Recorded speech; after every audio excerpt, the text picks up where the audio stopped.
Si j'étais président, comme chaque mardi sur France Info, franceinfo.fr, avec nous en studio, une candidate déclarée à la présidentielle, Christine Boutin, bonsoir. Bonsoir. Présidente du Parti chrétien-démocrate, notamment ancienne ministre du Logement et de la Ville.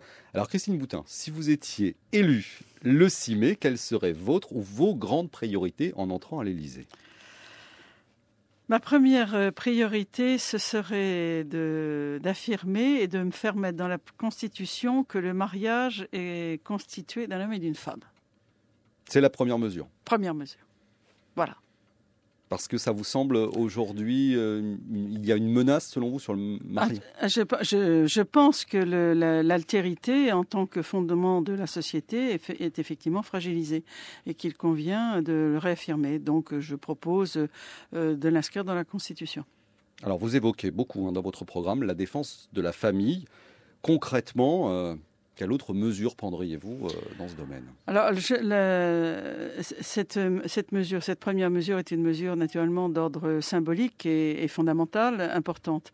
Mais il y a aussi une autre mesure qui me semble très importante et que je développe dans mon projet, c'est la nouvelle répartition de la richesse. C'est-à-dire que je souhaite qu'il y ait une simplification dans l'ordre de cette répartition de la richesse, en particulier sociale.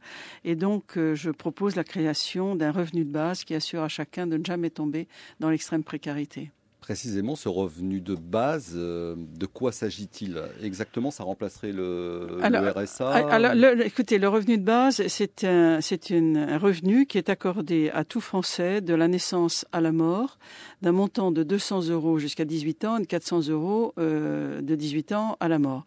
Il est entièrement financé par une redistribution des prestations, de toutes les prestations sociales, à l'exclusion de la retraite, du chômage, de la santé, du congé paternité et du handicap. Sinon, toutes les autres prestations sont remises dans le pot commun et donc financent, avec les experts avec lesquels j'ai travaillé, financent ce revenu de base qui serait accordé à tous les Français. Alors, l'avantage de ce revenu de base, c'est que naturellement, il assure à chacun de ne jamais tomber dans l'extrême précarité tout en incitant à avoir une activité salariée, bien sûr, parce qu'on ne peut pas vivre avec 400 €. Mais aujourd'hui, vous savez, nous rentrons dans le 21e siècle où les choses sont en train de changer beaucoup. L'idée que seul on peut être reconnu en ayant un travail qui est salarié me semble complètement dépassée. Il y a des tas d'activités qui, dans notre pays, dans le monde, du reste, ne sont pas rémunérées et qui pourtant participent à la richesse collective. Toutes les activités de bénévolat, par exemple, toutes les activités quotidiennes qui ne sont pas reconnues, toutes les actions humanitaires, associatives, etc., qui ne sont pas reconnues et qui pourtant participent à la cohésion sociale. Et donc, les parents qui élèvent leurs enfants et qui ne travaillent pas, qui n'ont pas d'activité salariée, rendent un service éminent à la société.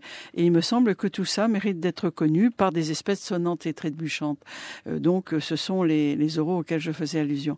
Mais ce système-là est beaucoup plus intéressant aujourd'hui que les allocations familiales. Par exemple, les familles monoparentales qui sont actuellement qui subissent des grandes difficultés sociales, une femme avec un enfant toucherait 400 et 200 € déjà dès le départ.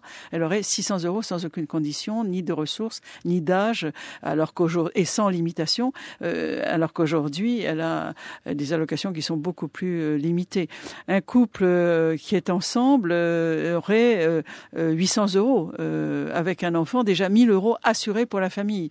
Donc vous voyez bien que ça donne une sécurité à l'ensemble du groupement familial beaucoup plus important que toutes les prestations qui peuvent exister aujourd'hui. Ça, je pense que ça libérerait beaucoup d'initiatives créatrices. Ça permet aux jeunes, c'est une mesure aussi qui est très intéressante pour les jeunes, puisqu'elle leur permet à 18 ans d'avoir un pécule qui leur permet de ne pas partir dans la vie sans rien, mais au contraire d'avoir un capital pour pouvoir démarrer dans la vie, soit pour payer ses études, un logement, une entreprise ou je ne sais quoi. Donc, si vous voulez, ça change complètement la donne. Et surtout, ça vous permet à vous de savoir que moi, je touche 400 €, que vous-même, vous touchez 400 € et qu'il n'y a pas d'inégalité, d'injustice entre nous. Nous sommes des citoyens français et nous avons ce revenu de base. Alors, vous parlez d'un revenu de base pour tous les Français. Oui. Transition pour aborder un autre thème de votre programme, une refonte assez radicale du système d'acquisition de la nationalité française, précisément, avec la fin du droit du sol, l'instauration du droit du sang. Pourquoi souhaitez-vous un tel changement ? Parce que aujourd'hui, il y a vraiment une interrogation qui est parfois peut-être exagérée, mais il y a une vraiment interrogation de nos concitoyens vis-à-vis du phénomène de l'immigration. D'abord, ça c'est une première préoccupation. Deuxième chose, je pense sincèrement que la nationalité française est un honneur et doit être voulu. Moi, je pense que le fait d'être né sur notre territoire ne justifie pas que l'on donne la nationalité française ipso facto. Je pense que ce doit être une démarche qui entraîne des devoirs et des droits. Et donc, le droit du sol, du reste, qui n'a pas toujours existé sur notre territoire. Vous savez, la nationalité, elle a beaucoup changé. Les conditions d'attribution au cours de l'histoire, je pense, n'est plus adapté. Donc, le droit du sol, en le supprimant, je pense rassurerait un certain nombre de nos concitoyens qui ont un regard parfois déformé sur l'arrivée du nombre d'étrangers sur notre territoire qui bénéficieraient de beaucoup d'allocations dont ils n'auraient pas le droit. Et d'un autre côté, respecterait aussi les personnes étrangères qui sont sur notre territoire et qui, elles, n'ont peut-être pas obligatoirement envie de devenir françaises et qui seraient amenées à faire cette démarche. Être français, eh bien, c'est le résultat d'une démarche et ce n'est pas le fruit d'un hasard pour moi. Alors, être français, ça voudrait dire aussi, être jeune français, ça voudrait dire aussi faire un nouveau service national. Vous proposez... Oui, alors si vous voulez, c'est un peu la contrepartie du revenu de base auquel je faisais allusion tout à l'heure, c'est-à-dire que autant on crée ce droit d'avoir le minimum pour vivre, ce revenu de base, le devoir, et aussi pour renforcer la cohésion sociale, serait de réinstaller un service national. Ce service national serait d'une durée d'1 an et il y aurait 6 semaines communes pour faire vraiment la mixité de toutes les classes sociales, l'apprentissage d'un certain nombre de règles que un service les Français... civil. Non, il y a 5 semaines où tout le monde est ensemble, toutes les classes sociales. Et ensuite, on choisit soit de terminer par un service civil, soit par un service militaire à la gendarmerie, dans la police, etc., ou dans l'humanitaire. Mais de façon à... Il n'y a pas plus grande richesse aujourd'hui que de donner du temps. Donner 1 année de son temps à son pays est quelque chose d'important. Et ça serait pris entre 18 ans et la fin des études de façon à ne pas gêner le déroulement d'études ou de carrière. Donc voilà.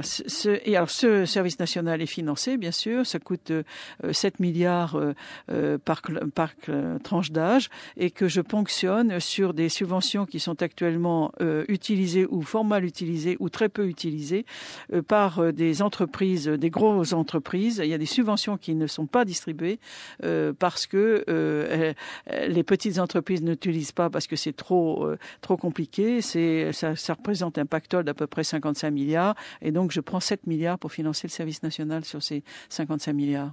Alors, on va continuer à parler argent. Vous connaissez le contexte actuel de crise de la zone euro.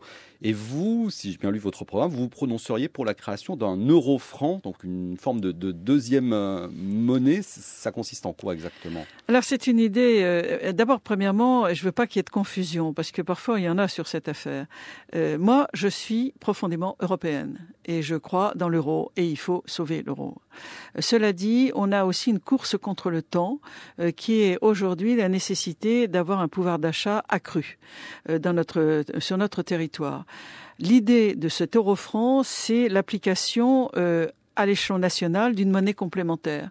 C'est-à-dire que c'est une monnaie qui n'est utilisable que sur le territoire national et qui sert qu'aux échanges nationaux, pas aux échanges internationaux, pas pour mettre de l'argent de côté ou faire un bas de laine. C'est de l'argent qui est amené à circuler sur le territoire.